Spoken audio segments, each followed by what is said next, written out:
All right, lovelies, I feel like it has been a while since I have done a makeup try-on here on my channel, and I'm excited to be doing a brand that I have never tried before. So this is going to not necessarily be first impressions because I have had these products for a little bit of time. So I feel like I have a pretty good, full review for you today. This is not going to be a first impression by any means, like I said, and I really wanted to sit down and do a little quick exclusive review of these because one of these is very quickly become a new favorite for me.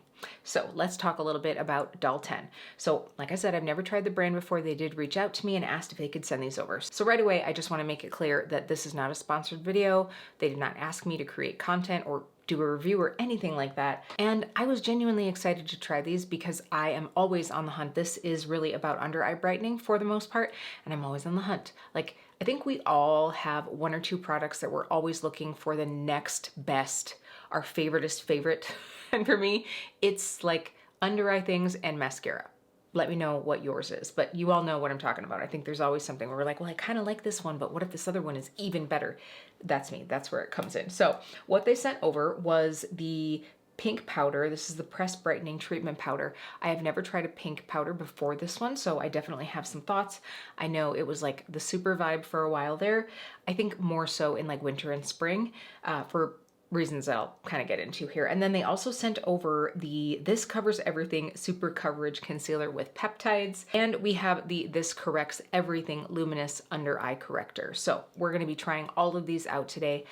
Just to kind of make this, like I said, a little bit speedier. I did already place down a bit of foundation. What I used today was my RMS Sun Cover Up Super Tint mixed with a little bit of my Face Atelier Olive Adjuster. So that's just a little info on what I have on already. I just wanted a little something to kind of like get this going. Oh, I did want to mention also, I guess I'm lying to you all. I've been lying to you all because they did also send over a couple brushes and I haven't tried these yet. So I really just wanted them to be like clean and pristine to be able to show you these. So I do have the Airbrush Concealer Brush. I'm really intrigued to try this one out. This really looks like a good brush. If you can see the head there. And then a dual-sided brush. This is their filtering powder brush. So we have a much larger, fairly loose side, and then also a loose, smaller side. So we are going to use these today. I was really intrigued to try these because I've heard great things about the brand so far, especially their blushes. And you know, I'm a big blush fan. So I was like, well, if they do blush that well, maybe the under eye items will be just as good. So now I'm going to zoom you in. I thought what we would do is do one side with the concealer on its own and do one side with the under eye corrector and the concealer, just so you could kind of see the options. Like I said, we're going to use the pink powder as well, and I'll give you all of my thoughts. So come on in. All right, before we get into this, by the way, this is my first video I'm filming since relocating all of my equipment just a little bit further towards the window, which meant the tripod is a little different. The way that this is set up now is maybe slightly dangerous. So I kept having to adjust everything just because the tripod really has to like have its skinny little legs and not like a wide stance. So it's delicately balanced. And I'm also having to like change the lighting up a little bit. So if you have any feedback, just let me know. But I did try to get everything to look very like realistic, if you will. And so today we are working with a bit of natural light and a bit of studio light, but I really try to make it so that it's not so blown out that you can't see imperfections, things like that, especially when we're talking about under eye area, right? Because we really want to see the real deal. All right, so let's talk about the Luminous Under Eye Corrector. Is that what this is? Yes, Under Eye Corrector. So this, of course, is meant to cancel out those unwanted tones of darkness that we tend to get underneath our eye. If you have been around and using makeup for a while, you have probably tried the Becca Under Eye Corrector, which I think Smashbox took on. Is that right? I can't remember, but I will say from having used that one, I do think that this one is just a slight bit warmer, like slightly less pinky. Now this is in the shade Rose Quartz. They might have a couple shades. I will look that up and denote it here for you. So the thing that I like about a product like this and the way that I would personally normally wear this is, while I can appreciate and understand the concept of using a corrector and then a concealer, It's just so many steps. It's so many steps. So oftentimes I'm going to use one or the other. So I would be more likely to use this on a day where I'm wearing little to no makeup and I just want a bit of under eye brightening. And I'm not going to be doing a lot of concealer, because for me to do 2 steps, it's usually just more than I would normally do. So I think I'm actually going to try to go in with my finger first with this. By the way, I did tell you that I hadn't been using this concealer brush. Pretty much every time that I have applied this, I've used the BK Beauty and Angie Hot and Flashy brush, the A506, and it's worked really well with both the corrector and the concealer, by the way. But I just want to kind of try a little finger. You guys know I'm not normally team finger, but we're going to give this a go. So when you are using a product like this, I think I've talked about this in other videos, you do really just want to keep it to the areas where you have, because this is more of that like pink to peach. So you want it to be in those areas that are more of that blue or blue-green. So I don't actually want to go in the areas that I'm not, which on me, and it's going to be different for everybody. Most people have it right here. Sometimes I get it right here as well. I have also, though, been experiencing a little bit of like redness right here. I think it's just a little bit of irritation from some things. What I don't want to do is add pink to an area that's already pink. So I am, right now it's actually looking pretty good, but I'm just going to keep this more on that inner part and up into like the hollow area of my inner corner. Now, I will say that this product is quite emollient, which for the under eye, I think is really great. But when you start to get it up into this area, I try to avoid going too far onto the lid, because I do think that this would definitely lead to creasing, especially if you aren't someone that uses an eyeshadow primer, which primarily I'm not. You guys know that I don't really do that all that often. But I do think that just that little bit, it does naturally brighten and lift that area. Now, is it enough to make a huge difference?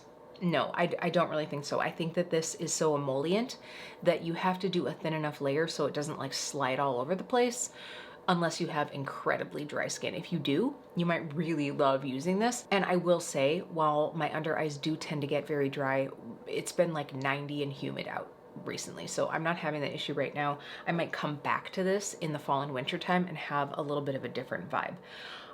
But like I said, I think that this is going to be really nice on those days where maybe I've just put on my skincare and I'm going to the farmer's market or something. I just want a little bit of brightening, some mascara, and I'm out the door. Because I find that if I use a concealer that has much coverage at all, it really makes the difference between, like, I don't want to look like I have more coverage under my eye than anywhere else on my face. So this is just going to help cancel out that color and, you know, give us a little less of a blue tint. I mean, looking in my viewfinder right now, I can see that it just doesn't look quite so like deep and blue. It's a small difference, but definitely there. And like I said, if you have a dry under eye, you will probably really like this product. All right, so now we are going to go over this with the Super Coverage Concealer. And I'm just gonna tell you right now, this is the product that I have quickly grown to love. First of all, they sent me the shade Light Medium, or I think I picked that one out, and it is such a good color match for me. It's so good, it's so good. And I'm just really enjoying this formula a lot. So we will see the difference in both longevity and in the look by having the corrector underneath, and then the side where I just have my normal skincare and the little bit of skin tint that I have on. Now, what I'm loving about this product is honestly the color, first of all, because I think it is truly such a beautiful neutral shade. It is not orangey. It is not pinky. It is just that beautiful, true neutral shade that is so hard to find anymore, especially in concealers. I've really been kind of struggling. And I love the finish of it. It is not so matte. Like I bought the Natasha Denona concealer, and that one is quite matte. It's quite matte, and for my 43-year-old under eyes, I was like, oh, the concept of having a very matte skin look, which I'm actually really liking right now, is so nice. But if it's so matte that it gets like crispy crunchity, it's not cute. It's not cute. So this one is not quite that matte, but it's not overly glowy either, which for me means it's going to last a long time. Anyway, I might as well just put this on. I should be able to talk and apply. So I'm just going to focus that more so on that inner area. I'm gonna pop a little bit out here. I'm going to avoid putting any on my lid because I'm actually gonna be going in with cream shadow in a little bit. I'm filming a video after this, or kind of in combination with this, of my Sydney Grace purchases from the Sydney Grace sale. So we're definitely gonna be pulling out some of the cream shadows that I got. So I'm gonna do a little bit down the nose, and right now I think that that's fine. I do have a little bit of hyperpigmentation over here from a breakout that just would not go away, but usually I just can't be bothered, especially if I'm gonna be going through with like a beautiful creamy blush or something like that. Some of that's gonna be pulled up anyway, and I just can't be bothered. All right, so we're gonna try this concealer brush. So I'm gonna go through on the side with the corrector first. Now, if you have corrected the color of that darker area, you should be able to get away with a little bit less product. And I will say a little bit of this concealer goes a long way. So you don't need a lot. That's one thing. Oh my gosh, the first time or two that I put it on, I used way too much. And it was, you know, it's like, then it was like, wow, this is a lot of makeup. Especially, like I said, this has some great coverage, which also makes it nice if you do want to use it for covering breakouts, because I think it's lovely.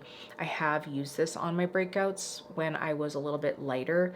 I feel like now as I've gotten a bit of sun, it's a little too light for some of these outer areas of my face that are a bit darker, but it covered really nicely and just had such a nice skin finish. And I'm just gonna pop a little down at the center of the nose, which I know that it is lighter than what my nose is. My nose always is red and a little darker, but I actually like doing this as almost like a reverse contour. So, you know, I highlight, and I don't mean like glowy button of the nose kind of highlight with like shiny metal face. I don't love that kind of nose highlight. What I'm talking about is I highlight as in make the center of the bridge of my nose lighter so that this on the sides looks a little bit darker and therefore kind of slims out the nose a little without actually having a lot of product on there, something that's going to look like I drew 2 lines down the bridge of my nose. It's just a little bit easier and a little bit more effortless. And since I do get so red, it's nice to have a bit of coverage there. And I'm just gonna take whatever is left on this brush. I will tell you, this brush is very soft. It feels very nice. My under eye area has been a bit sensitive recently. This is not getting scratchy at all, and it has a nice amount of density to be able to really pack that on. I think I'm going to need just a little bit more on this side. Again, I'm using just a tiny bit because I don't want to have like an overly high coverage, but if you really want to pop this on, you can get some very strong coverage out of this. And I like that this is angled because I'm able to get into this little area nicely. And keep in mind that if you have laid down a corrector shade, you do really want to just tap this in rather than like swipe, because you want to keep that color laid down and then just lay the concealer on top of that. If you're doing a lot of swiping motions, you're just gonna kind of smear that corrector out of the way. So we don't want to do that. All right, so here we have the look with the concealer. I'm just really liking it. I think it just looks so natural, so nice. It lasts all day, and it doesn't over time give me that like shrunken feel. Now, like I said, most days I'm gonna do this, not necessarily both of these steps. I also think just from like a financial point, if this was my everyday routine, each of these products is about $30. I think one is $30 and one is $33 at full price, of course.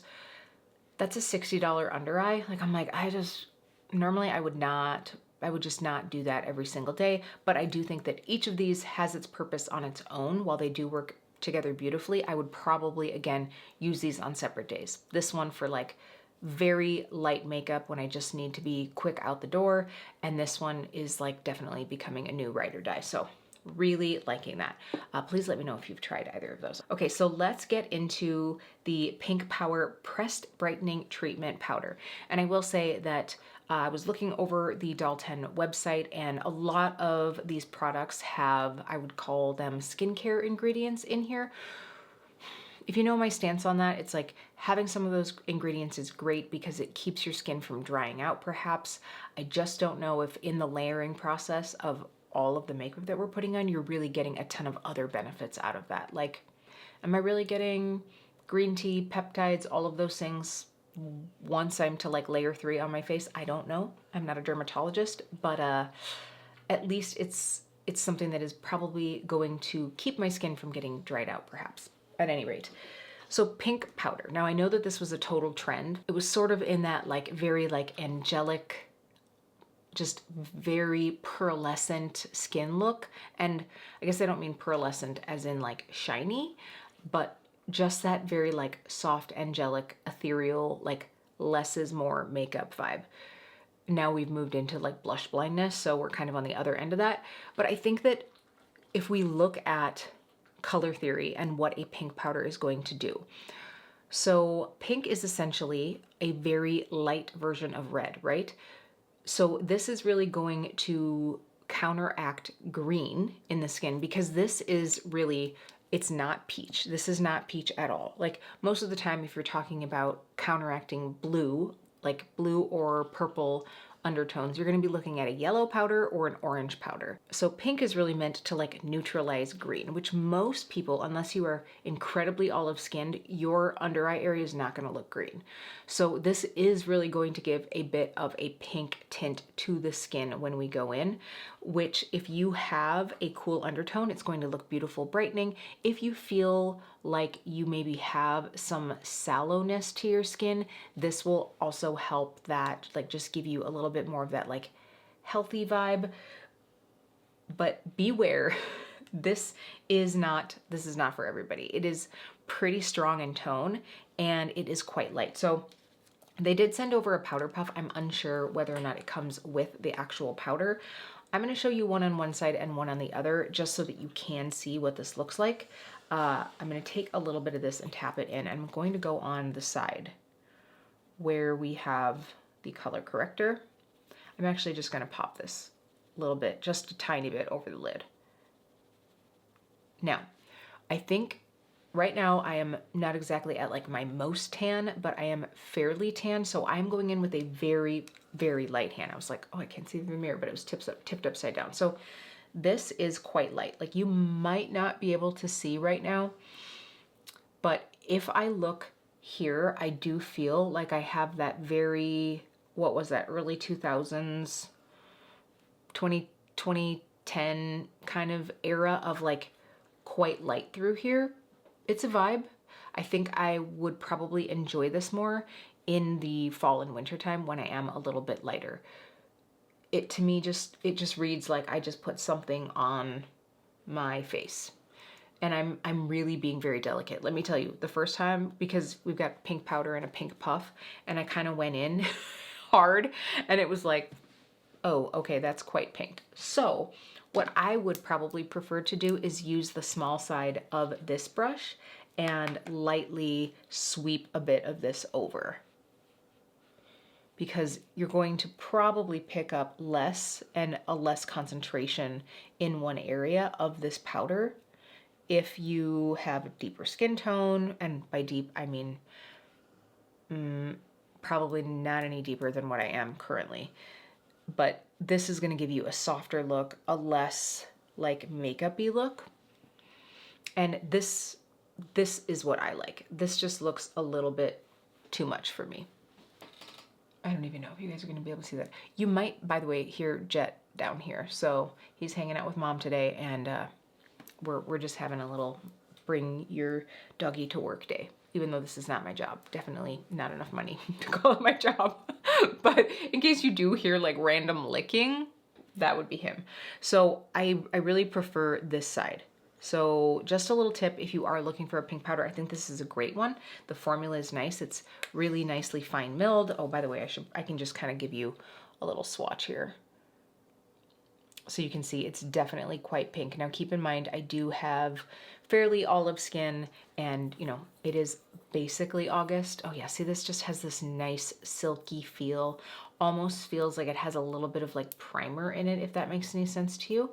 It feels lovely. So good powder, use lightly, and for me, it'll probably be something I reach for more in the cooler months when I'm not the shade that I am right now. So because I do want to try out the other side of this brush, I am going to take my trusted Hourglass Veil setting powder, and I'm just going to do kind of like my T-zone to sort of set down the concealer that we put on earlier and just a little bit of the glowiness of this. And then what I'll do is I'm going to finish up the rest of my makeup, and then what I'll do is come back to just kind of give you guys a little update in a couple hours, just so that we can kind of see how this is wearing and how it's wearing on the side where we use both products under the eye versus just one. So just a little bit through here. Yeah, this is nice.